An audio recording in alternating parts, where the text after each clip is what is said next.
So where are we at on the new SEC head? Well, I've got updates for you. El Salvador's crypto remittances plummet. Hbar news, yeah, I got you covered. Futures. XRP is collateral for loan. Would you do it? And a new feature is live on the XRPL automated market maker. I say lots of naughty things, so here's your warning. A little bit of Solana and Hbar future news for you. Yeah, you want to get those ETFs a rolling. But before we get into that, your comments come first. Hot, spicy, naughty, relevant. Maybe I'll share it beginning of the next video. M. Hollywood channel member, thank you very much. Dropping support on the channel. Totally appreciate it. I say lots of naughty things, so here's your warning. Dude, that was stuck in my head for the longest time when I made that clip. Romaine the Trucker gives us some early laughs. Love it. My guy says, I guess YouTube needs the XRP transfer to get those donations to you faster. That actually made me laugh, dude, when I read that. So cheers and kudos to you. Robert James says, needed, Mr. Garrison Klaus. Blessings and high praises. That's right. My job is to bring you the news, whether it's good or bad, happy or sad, so that you can stay informed. And to the haters out there, you know every hated post gives me 7 exposure views to new viewers, and it just makes me stronger, a la the Emperor. Bitcoin sitting at 105,046, ETH at 34.1. ETH still a laggard in this move. XRP 308, Hbar 31.5, XLM 42.1. Market's gone a little bit sideways here, and we're waiting for SEC head confirmation hearings. I've got that news for you. We're waiting for a bunch of stuff to happen, and I have a feeling the first 2 weeks of February are going to be absolutely wild. But let's start it off. Coinbase seeks the CFTC nod for Solana and Hbar futures contracts. According to the January 30th filings, Coinbase Derivatives plans to introduce cash-settled futures contracts for Solana and Hbar with monthly settlement periods. This move comes amid a flurry of regulatory filings to list new assets like crypto ETFs and derivatives.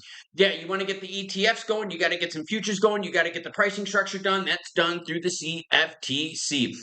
For Solana, Coinbase is introducing 2 future contracts. The standard SOL contract will have a contract size of 100 SOL, and the other one will have one of 5 SOL. So they're going for bigs and smalls. Hbar's got a very similar one, with one of them totaling 5,000 and the other one at 25 million.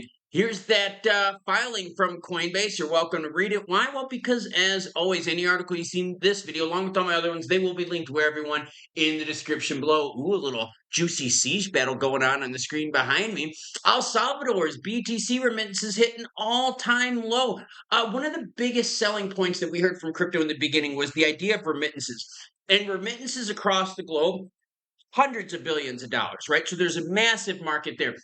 And I want you to think of like Western Union, MoneyGram, all that kind of stuff. In fact, where I'm at right now, remittances are huge. Plenty of people from this country here have gone to the United States, Canada, Europe, and so forth, and send money back. And there's some nasty fees with that. So crypto could totally help. But El Salvador's remittances are dropping. People aren't using it. El Salvador's cryptocurrency remittances as a proportion of the total remittances have fallen to new lows, according to data from Banco Central de Reserva El Salvador. Ooh, I like that. The peak period for these transactions is when the lawmaking Bitcoin legal tender was originally passed in 2021 and has largely fallen. Now, here's a stat.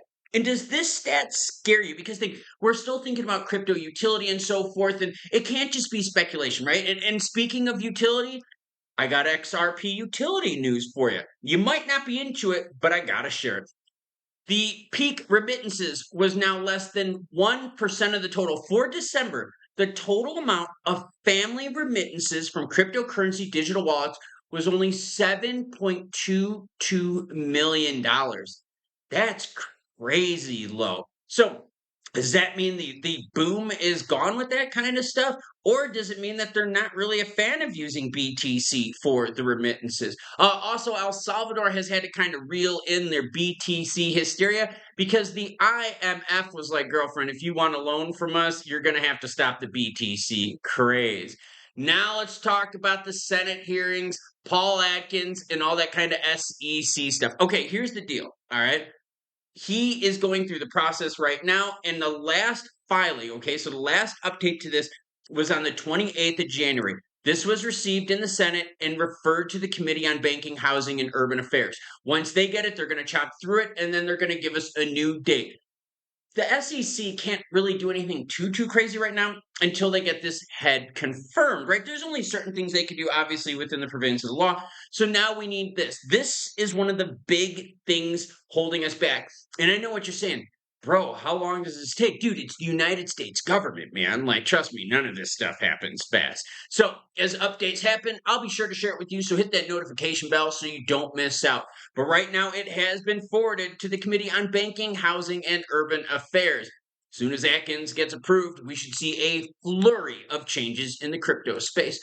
Investment firm completes the loan using XRP as collateral. I'm going to read a little bit of bits here for you, and I want to hear from you. Would you ever use XRP as collateral?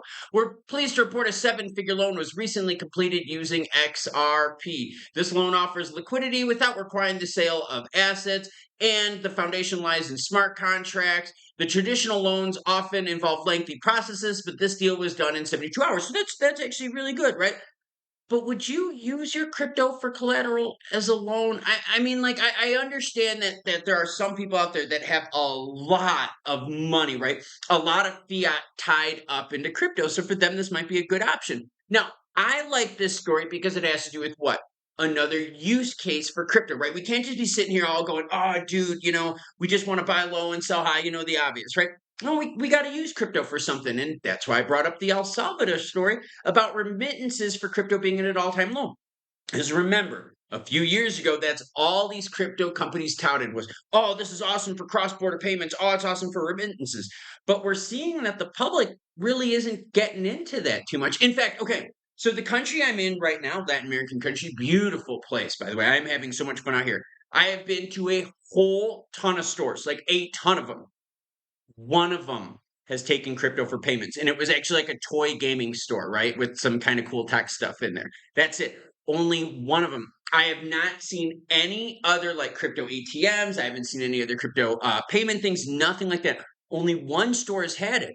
So crypto for payments, is it losing its luster? And would you risk your XRP as a loan collateral? Let me know down below. All right, XRPL has a new feature, automated market maker clawback upgrade goes live. Will it affect the price? No, not at all. But I wanted to share this with you because I know I have some XRPL fans. In fact, I know some of you out there are totally into some of the pools and you've been making some passive income within those pools, right? And remember, that's my job. My job is to bring you a whole bevy of stories. It's up to you to watch the ones that, interest you. All right, overall crypto market, I wanted to share one thing, all right? I didn't want to talk price action. It's gotten a little sideways. I wanted to share with you the ETF's net inflows, okay? Mass peak hysteria early in December. And we saw that when what? When the alts really did a big roar. You can see now as of late, it's really calmed down.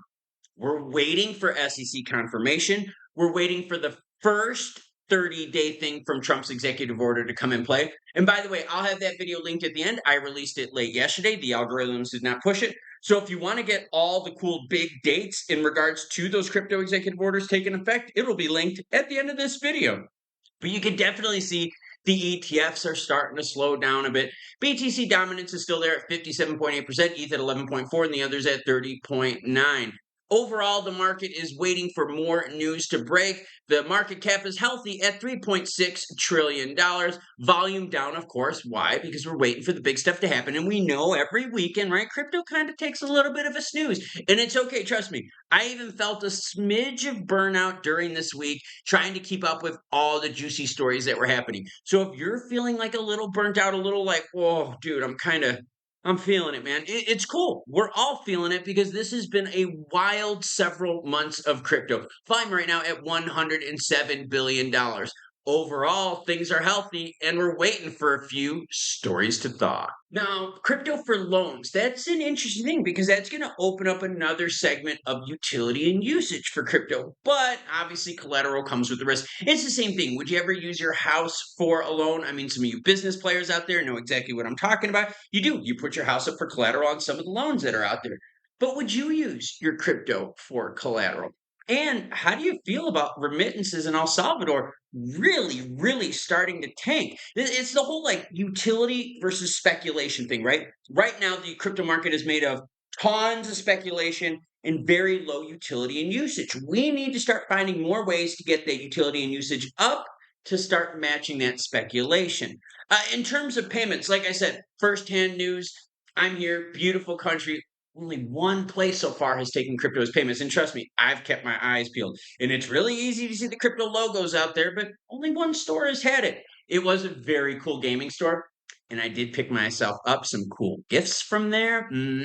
Some complete in box old school Star Wars figurines. Oh, Klaus, how did you find that in Central America? Oh, it was tough to find, but I did find it. Now, in terms of Hbar futures, like you need to get that stuff done to make sure that you get the what? ETFs. Yesterday, the story, right, the one that got suppressed by the algorithm, which I'm pimping out at the end of this video, said that there would be 8 billion for 2 ETFs ready to flow in for XRP. That's just 2 ETFs that have been filed. So think about what they would do for the rest of the market.